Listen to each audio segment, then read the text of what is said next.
कहानी की शुरुआत में हमें एक बार को दिखाया जाता है जहां लोग मजे से ड्रिंक कर रहे होते हैं। इसी बार में सर्जियो नाम का एक आदमी आता है। जिस टाइम सर्जियो बार का दरवाजा खोलकर अंदर आता है, ठीक उसी टाइम पर एक आदमी बार से बाहर निकलता है। जैसे ही वो आदमी बाहर जाता है, उसे कोई सर में गोली मार देता है और उसकी मौत हो जाती है। ये देखकर लोगों में भगदड़ मच जाती है। आसपास के सभी लोग वहाँ से भाग जाते हैं। किसी को कुछ नहीं पता कि गोली किसने और कहाँ से चलाई। कुछ ही देर में सड़कों पर सन्नाटा छा जाता है। बार के अंदर मौजूद सभी लोग दरवाजे के पास खड़े होकर डेड बॉडी को देखते हैं, लेकिन डर के मारे कोई भी उस मरे हुए आदमी के पास नहीं जाता। उन्हें समझ नहीं आता कि अब उन्हें क्या करना चाहिए। उसी वक्त एक आदमी पुलिस को कॉल करने की कोशिश करता है, लेकिन उसके फोन में नेटवर्क नहीं आता। और जब बाकी लोग भी अपने मोबाइल में नेटवर्क चेक करते हैं तो उनके मोबाइल में भी नेटवर्क नहीं आ रहा होता, जैसे किसी ने जैमर लगा दिया हो। ये देखकर वे लोग और भी ज्यादा डर जाते हैं। तभी इस बार का क्लीनर डिसाइड करता है कि वो उस मरे हुए आदमी के पास जाएगा, लेकिन जैसे ही वो डेड बॉडी के पास आता है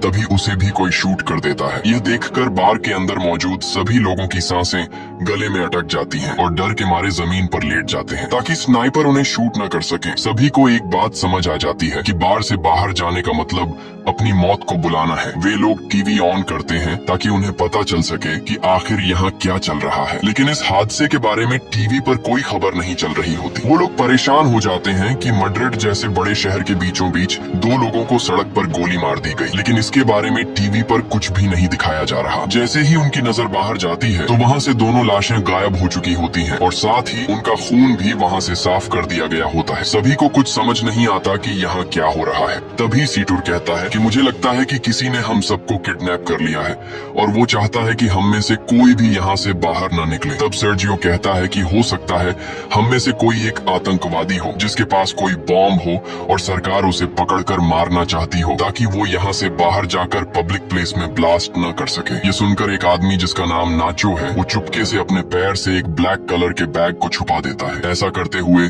सर्जियो उसे देख लेता है। अब सर्जियो को यकीन हो जाता है कि नाचो एक आतंकवादी है, जरूर उसके बैग में कोई बॉम्ब होगा। वह सबको नाचो को पकड़ने के लिए बोलता है। नाचो को पकड़ने के बाद जब ये लोग उसके बैग को छीन लेते हैं तब नाचो कहता है कि बैग को मत खोलो, इसमें कुछ भी नहीं है, लेकिन ये लोग उसकी बात नहीं मानते और जब बैग को खोला जाता है तो उसमें से कुछ कपड़े और एक हार्ड डिस्क निकलती है। एलिना नाचो से पूछती है कि इस हार्ड डिस्क में क्या है। नाचो कहता है कि इसमें ऐसी कोई भी चीज नहीं है जिससे किसी को भी नुकसान हो। वो कहता है कि मैं एक एड कंपनी में काम करता हूँ और इस हार्ड डिस्क में मेरे काम की फाइल्स हैं, लेकिन एलेना उसकी कोई बात न मानते हुए उसकी हार्ड डिस्क तोड़ देती है, पर हार्ड डिस्क के अंदर कुछ नहीं होता। नाचो गुस्सा हो जाता है कि तुम सब मुझ पे शक क्यों कर रहे हो। सामने एक दूसरा ब्रीफकेस भी पड़ा हुआ है, शायद उसमें कोई बॉम्ब हो। वो सबसे पूछता है कि यह ब्रीफकेस किसका है। तब सर्जियो कहता है कि यह ब्रीफकेस मेरा है और अगर मेरे ब्रीफकेस को किसी ने छूने की कोशिश की तो मैं उसे मार दूंगा। लेकिन यहाँ अंड्रे नाम का एक आदमी अपनी बंदूक निकालता है और सर्जियो पर तान देता है। बंदूक के नोक के सामने सर्जियो अब कुछ भी नहीं कर सकता था, इसलिए बार की मालकिन अम्पारो ब्रीफकेस को उठा लेती है, लेकिन अम्पारो ब्रीफकेस खोलने से डर रही थी। तभी एक भिखारी जिसका नाम इजराइल है, वह ब्रीफकेस को खोल देता है और ब्रीफकेस के अंदर से सारा लेडीज का सामान बाहर निकलता है। सर्जियो कहता है कि मुझे यह सब बेचना पड़ता है और लोगों को मेरे इस काम के बारे में बताने में मुझे शर्म आती है। इससे पहले कि कोई कुछ समझ पाता, उसी वक्त उन्हें बाथरूम से एक अजीब सी आवाज आती है। जब ये लोग वॉशरूम का दरवाजा खोलने की कोशिश करते हैं तो दरवाजा अंदर से लॉक होता है। ये लोग किसी तरह दरवाजा खोलकर बाथरूम में जाते हैं और देखते हैं कि वहाँ पर एक मोटा आदमी पड़ा हुआ है जो कि बेहोश है। दरअसल कहानी की शुरुआत में ये आदमी खांसते खांसते इस वॉशरूम में आया था और तब से वो यहीं पर बेहोश पड़ा है। इस आदमी के पास एक इंजेक्शन भी पड़ा होता है। ये लोग इससे एक नशेड़ी समझकर वहीं पर छोड़ देते हैं। तभी इन लोगों को बाहर से गाड़ियों की आवाज आती है। जैसे ही ये लोग बाहर के गेट के पास जाते हैं तो ये देखते हैं कि बाहर बहुत सारे आर्मी ऑफिसर्स आए हैं जिनके चेहरों पर मास्क लगा हुआ है। आर्मी सोल्जर्स को देखकर ये लोग बहुत खुश हो जाते हैं और मदद के लिए पुकारने लगते हैं। ये सोल्जर्स वहाँ पर बहुत सारे टायर्स का ढेर बनाते हैं और उन टायर्स को जलाकर वहाँ से चले जाते हैं। हालांकि सभी को लग रहा था कि ये हमारी मदद करने आए हैं, लेकिन वो इनकी मदद नहीं करते और वहाँ से चले जाते हैं। कुछ देर बाद टीवी पर न्यूज दिखाई जाती है कि सिटी के एक बहुत बड़े हिस्से में आग लग गई है, इसीलिए उस जगह को सील कर दिया गया है और उस जगह पर अब कोई भी नहीं जा सकता। बार में फंसे लोगों को कुछ समझ नहीं आता कि सरकार झूठ क्यों बोल रही है। ये आग सरकार ने खुद लगाई है, उन्होंने हमें देख भी लिया फिर भी हमें नहीं ले जा रहे। तभी वो आदमी जो बाथरूम के अंदर बेहोश था वो अचानक सबके सामने सामने आ जाता है। उसकी पूरी बॉडी बुरी तरह से फूल गई होती है, साथ ही उसकी आंखें भी सफेद लाइट की तरह चमक रही होती हैं। वो आदमी कहता है कि मेरे पास मत आना और मुझे छूने की कोशिश बिल्कुल भी मत करना। ये कहकर वो आदमी गिरकर मर जाता है और उसके हाथ से मोबाइल भी छूटकर गिर जाता है। तभी इजराइल मुस्कुराते हुए इस मरे हुए आदमी की आंखों पर कॉइन्स रख देता है और कहता है कि हम सब मरने वाले हैं। दूसरी तरफ ये लोग उस मरे हुए आदमी का मोबाइल फोन उठा लेते हैं और देखते हैं कि ये आदमी तो एक आर्मी ऑफिसर था। इस आर्मी ऑफिसर के फोन में कुछ फोटोज होती हैं जिनमें लोगों ने वायरस से बचने वाले सूट पहने होते हैं। ये देखकर नाचो समझ जाता है कि ये जो आदमी मरा है ये इन्फेक्टेड था और इन्फेक्शन से इसकी जान चली गई है और हो सकता है कि शायद अब यहाँ और भी लोग इन्फेक्टेड हो गए हों और सरकार हमें इसलिए यहाँ से बाहर जाने नहीं दे रही ताकि हमारी वजह से बाहर की दुनिया में इन्फेक्शन न फैल सके। इसलिए गवर्नमेंट ने इस जगह को सील कर दिया है और सरकार हमें किसी भी कीमत पर यहाँ से बाहर जाने नहीं देगी। उनकी नजर अभी भी हम पर है और अगर कोई भी यहाँ से बाहर जाएगा तो वो लोग उसे मार गिराएंगे, इसलिए हमें अंदर से ही मदद बुलानी पड़ेगी। तब नाचो इस आदमी के मोबाइल फोन से सिग्नल लाने की कोशिश करता है और वो एक टेबल पर चढ़कर सिग्नल लाने के लिए फोन को ऊपर करता है तो उसके मोबाइल में नेटवर्क आ जाता है। वो ये बात सबको बताता है कि मोबाइल में नेटवर्क आ चुका है। नाचो अपने एक दोस्त को कॉल करता है। नाचो का दोस्त नाचो से कहता है कि तुम जल्दी से किसी भी मीडिया वाले को कॉल करके उसे सब कुछ बता दो। लेकिन तभी सेटर भी फोन पर बात करने के लिए टेबल पर चढ़ जाता है और नाचो से मोबाइल छीनकर मदद के लिए चिल्लाने लगता है। लेकिन तभी टेबल पर ज्यादा लोड आने की वजह से टेबल टूट जाता है और उनका कनेक्शन कट जाता है। तब एंड्री दोबारा सिग्नल लाने के लिए नाचो से फोन मांगता है, लेकिन बार की मालकिन अम्पारो उसे रोक देती है और कहती है कि इस फोन को मत छूना क्योंकि ये फोन उस इन्फेक्टेड आदमी का है जो इन्फेक्शन की वजह से मर गया है। ये फोन भी इन्फेक्टेड है और अगर तुमने इस मोबाइल को छू लिया तो तुम भी इन्फेक्टेड हो जाओगे। सर्जियो और एंड्री को बार की मालकिन की ये बात बिल्कुल सही लगती है। अब इसका मतलब नाचो और जिस किसी ने भी इस मोबाइल को या इस आदमी को छू लिया है वो सब के सब इन्फेक्टेड है और ऐसा करने वाले इनमें से 5 लोग हैं। अब ये तीनों एक साइड पर खड़े हो जाते हैं और मोबाइल और उस डेड बॉडी को छूने वाले 5 लोग दूसरी साइड पर खड़े हो जाते हैं। तब एलेना कहती है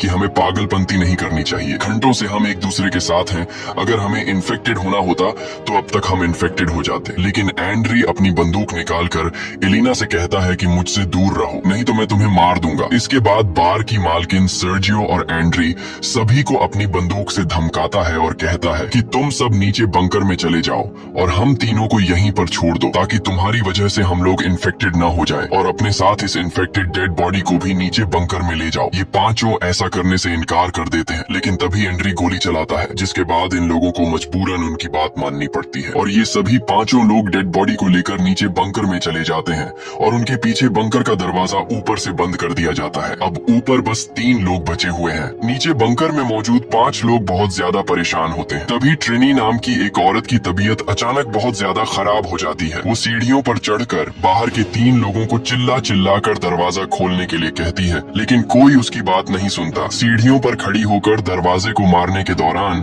ट्रिनी का बैलेंस बिगड़ जाता है और वो नीचे गिर जाती है, लेकिन गिरते दौरान उसका पैर वहाँ पास रखे बॉटल्स के क्रेट्स पर लग जाता है जिससे वो बॉटल्स भी नीचे गिरकर टूट जाते हैं। बॉटल्स के अंदर मौजूद पानी एक साइड पर बहने लगता है जिससे इन 5 को अंदाजा हो जाता है कि जरूर यहाँ से नीचे बाहर जाने का कोई रास्ता है। जब ये लोग वहाँ पर पड़े गट्टों को हटाते हैं तो नीचे उन्हें एक ड्रेनेज नजर आता है। इसका मतलब ये लोग वहाँ से पानी के रास्ते से होते हुए वहाँ से बाहर निकल सकते हैं। अब ये लोग सोचते हैं कि यहाँ से बाहर जाएगा कौन। तभी इजराइल ड्रेनेज के जाली को हटा देता है और वो ड्रेनेज के अंदर से होकर यहाँ से बाहर निकलने का फैसला करता है, लेकिन इस ड्रेनेज का रास्ता बहुत तंग था, इसलिए इजराइल अपनी पूरी बॉडी पर ऑयल लगाता है और इस ड्रेनेज से नीचे जाने की कोशिश करता है, लेकिन ड्रेनेज का छेद बहुत ही छोटा था जिससे वो नीचे नहीं जा पा रहा था और इजराइल छेद में फंस जाता है। तभी अचानक इन लोगों को गोलियों के चलने की आवाज आती है और उन्हें ऊपर मौजूद 3 लोगों की चिल्लाने की आवाजें आती हैं। आवाजें सुनकर ये लोग बहुत ज्यादा घबरा जाते हैं। फिर उन्हें ऊपर बार में धुआं दिखाई देता है जिसे देखकर ये लोग समझ जाते हैं कि ऊपर जो 3 लोग थे उन्हें किसी ने मारकर पूरे बार को आग लगा दी है। तब ट्रिनी ऊपर लोगों की स्थिति देखने के लिए ऊपर जाकर बंकर के दरवाजे को खोलने की कोशिश करती है, लेकिन बंकर का दरवाजा बहुत ज्यादा गर्म होता है, इसलिए ट्रिनी के छूते ही उसके हाथ जल जाते हैं और वो चिल्ला पड़ती है, जिसके बाद ये लोग ट्रिनी के हाथों पर पट्टी कर देते हैं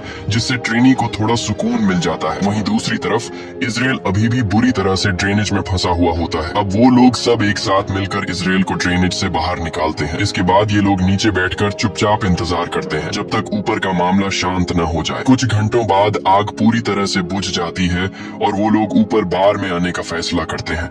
ऊपर बार में आने के बाद वो देखते हैं कि बार पूरी तरह से जलकर राख हो चुका है। तभी ये लोग देखते हैं कि कुछ लोग बाहर से इस जगह को बुरी तरह से सील कर रहे हैं। यहाँ एलेना कहती है कि मैं मदद मांगने जा रही हूँ, लेकिन नाचो उसे ऐसा करने से मना कर देता है। वो कहता है कि अगर उन लोगों ने तुम्हें देखा तो वो तुम्हें मार देंगे, इसलिए हमारा फायदा इसमें है कि हम लोग यहाँ पर कुछ दिनों के लिए छिपे रहें और जब ये सारा मामला शांत हो जाए तब हम लोग एक एक करके चुपचाप यहाँ से निकल जाएंगे। नाचो की ये बात सबको सही लगती है। ये लोग बड़ी खामोशी से चुपचाप सब कुछ देखते रहते हैं, क्योंकि अगर किसी को भी पता लग गया कि अंदर अभी भी 5 लोग जिंदा हैं तो इन सबको भी मार दिया जाएगा। तभी यहाँ मोबाइल बजना शुरू हो जाता है। लेकिन अच्छी बात ये थी कि बाहर जो लोग उस जगह को सील कर रहे थे वो लोग वहाँ से जा चुके थे और जिस मोबाइल पर मैसेजेस आ रहे थे वो उस इन्फेक्टेड आदमी का था जो एक आर्मी ऑफिसर था। एलिना उसका फोन उठा लेती है और उसकी व्हाट्सएप चैट्स पढ़ना शुरू कर देती है, जिसमें एक आदमी उस आर्मी ऑफिसर से पूछता है कि क्या वैक्सीन लेने से तुम्हारी तबीयत ठीक हो गई है। उस आदमी ने जवाब दिया, नहीं, मेरी तबीयत बहुत खराब है और मैं किसी बार के वॉशरूम में छिपा हुआ हूँ, तुम मेरे पास आने की कोशिश मत करना। अब एलेना उसकी पुरानी चैट्स पढ़ती है जिसमें उस मरे हुए आदमी ने लिखा होता है कि मेरे पास अभी 4 और इंजेक्शन बचे हैं। ये लोग समझ जाते हैं कि उसके पास जो इंजेक्शन है वही इस वायरस की वैक्सीन है। ये पढ़कर सब लोग खुश हो जाते हैं कि ये वैक्सीन काम कर सकती है, लेकिन फिर भी उनके मन में एक डाउट आता है कि अगर उस आदमी ने वैक्सीन ली थी तो उसकी मौत कैसे हो गई। तब ये लोग उस आदमी की ओर पुरानी चैट्स पढ़ने लगते हैं और उन्हें पता लगता है कि वो आदमी कई दिन पहले से बीमार था, इसलिए वैक्सीन इंजेक्शन ने उस पर असर नहीं दिखाया और वो मारा गया। इसके बाद अचानक उस फोन पर किसी का कॉल आता है, पर उससे पहले कि नाचो उसे उठा पाता, मोबाइल की बैटरी डेड हो जाती है। अब ये लोग किसी न किसी तरह से मोबाइल को चार्ज करने की कोशिश करते हैं। नाचो को वहाँ गन मिल जाती है जिसे वो चुपचाप उठा लेता है। वहीं एलेना कहती है कि उस आदमी ने चैट्स में ये लिखा था कि मेरे पास 4 और बची है, तो क्यों ना हम उन 4 वैक्सीन को ढूंढे। जिसके बाद ये लोग वापस नीचे बंकर में आते हैं और उस डेड बॉडी की चेकिंग करने लग जाते हैं, लेकिन उन्हें वहाँ पर कोई वैक्सीन नहीं मिलती। तभी उन्हें याद आता है कि ये आदमी सबसे पहले वॉशरूम गया था। जब ये लोग वॉशरूम पहुँचते हैं तो वहाँ पहले से इजराइल वैक्सीन को हाथ में लेकर बैठा था। नाचो और बाकी सब इजराइल को बहकाने की कोशिश करते हैं और कहते हैं कि वैक्सीन हमें दे दो, पर इजराइल कहता है कि तुम लोग 5 हो और वैक्सीन 4। अगर मैंने तुम लोगों को वैक्सीन दे दी तो तुम लोग मुझे मेरे हिस्से का एक वैक्सीन नहीं दोगे, क्योंकि मैं एक भिखारी हूँ और तुम लोगों को मेरी जिंदगी की कोई अहमियत नहीं है। इसलिए इजराइल सबसे पहले एक इंजेक्शन निकाल कर अपने आप को इंजेक्ट करने लगता है। तभी नाचो उस पर अपनी बंदूक तान देता है, लेकिन इजराइल फिर भी वैक्सीन अपने शरीर में इंजेक्ट कर लेता है, जिसके बाद नाचो और इजराइल के बीच हाथापाई शुरू हो जाती है। इजराइल नाचो पर हावी हो जाता है और उसकी गन को छीन लेता है। इसी हाथापाई के दौरान वैक्सीन इजराइल के हाथ से छूटकर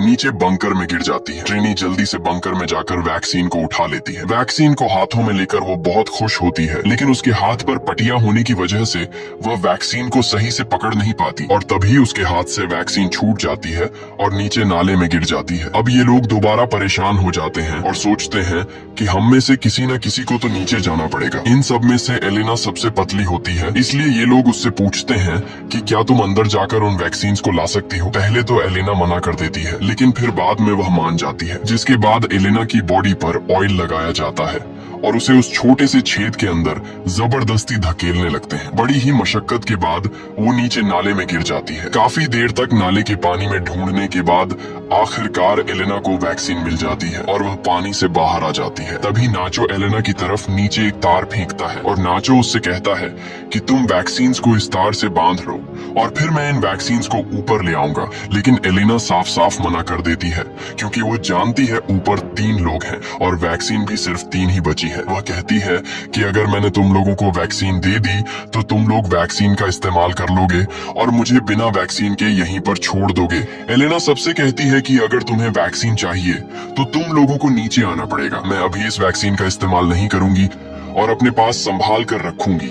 जब तुम सब नीचे आ जाओगे तब हम बैठकर फैसला करेंगे। अब ऊपर मौजूद लोगों के पास और कोई दूसरा रास्ता तो था नहीं, इसलिए ये लोग उस छेद का रास्ता बड़ा करने के लिए उसे तोड़ने लग जाते हैं। जब ये लोग छेद को तोड़ने में लगे होते हैं तब एलेना बाहर का रास्ता ढूंढना शुरू कर देती है। थोड़ी दूर जाने के बाद उसे एक जगह पर रोशनी दिखाई देती है। सबसे पहले वह इंजेक्शंस को वहाँ पर बने एक गड्ढे में छुपा देती है। उसके बाद वह सीढ़ियों से ऊपर जाकर देखती है कि बाहर बहुत सारी पुलिस फोर्स है जिन्होंने पूरे एरिया एरिया को कवर कर रखा है और वो लोग बार में मरे उनके 3 साथियों को जला रहे हैं। तब हम देखते हैं कि बाकी के 4 लोग जो ऊपर बंकर में थे उन्होंने छेद का रास्ता बड़ा कर दिया है और वे भी अब किसी न किसी तरह से नीचे आ जाते हैं। नीचे आते ही इजराइल और नाचो के बीच एक बार फिर फाइट शुरू हो जाती है। नाचो इस बार इजराइल से गन छीनना चाहता था और इस बार नाचो उससे बंदूक छीन लेता है। तभी पानी के अंदर से गोली चलने की आवाज आती है और नाचो ऊपर आ जाता है। जब ये लोग देखते हैं कि नाचो तो ऊपर आ गया है पर इजराइल अभी तक बाहर नहीं आया तो वो समझ जाते हैं कि इजराइल मर चुका है और ये लोग आपस में एक दूसरे को कहने लगते हैं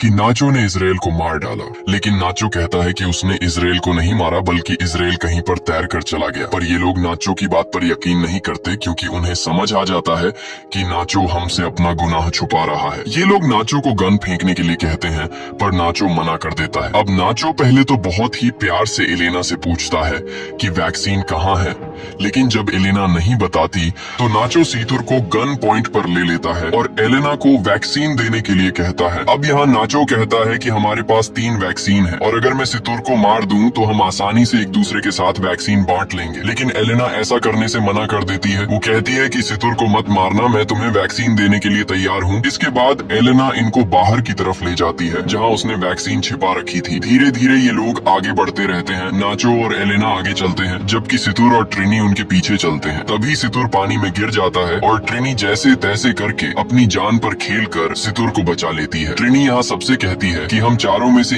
एक न एक को तो वैसे भी मरना है। मैं तुम लोगों में से उम्र में सबसे बड़ी हूँ और मैं अपनी जिंदगी जी चुकी हूँ, इसलिए वो नाचो से कहती है कि तुम मुझे गोली मार दो ताकि तुम सब आसानी से एक दूसरे के साथ वैक्सीन बांट सको और तुम्हारी जान बच जाए। काफी देर तक सोचने के बाद नाचो ट्रिनी पर बंदूक तान देता है लेकिन वो गोली नहीं चला पाता, जिसके बाद ट्रिनी नाचो से गन लेकर यहाँ से थोड़ी दूर जाकर अपने आप को गोली मार लेती है। अब सिर्फ 3 लोग बचे थे और उनके पास इंजेक्शन भी 3 ही थे, इसलिए सब एक एक इंजेक्शन ले लेते हैं। इसी बीच उन लोगों को उस जगह से आवाजें आने लगती हैं जहां पर ट्रिनी ने खुद को मार डाला था। ये लोग जब उस जगह पर जाते हैं तो देखते हैं कि ट्रिनी की आंखों पर किसी ने कॉइन्स रखे हैं और ये देखकर ये लोग समझ जाते हैं कि ये काम किसी और का नहीं बल्कि इजराइल का है, क्योंकि इजराइल ऐसा करता है। और तभी पीछे से इजराइल सीतुर पर हमला करके उसे जान से मार देता है। इजराइल बहुत ज्यादा गुस्से में था और वह नाचो और एलेना की जान के पीछे पड़ जाता है। तभी नाचो और एलेना को सामने सीढ़ियां दिखाई देती हैं। ये दोनों तेजी से सीढ़ियों की तरफ भागते हैं और इजराइल से खुद को बचाने के लिए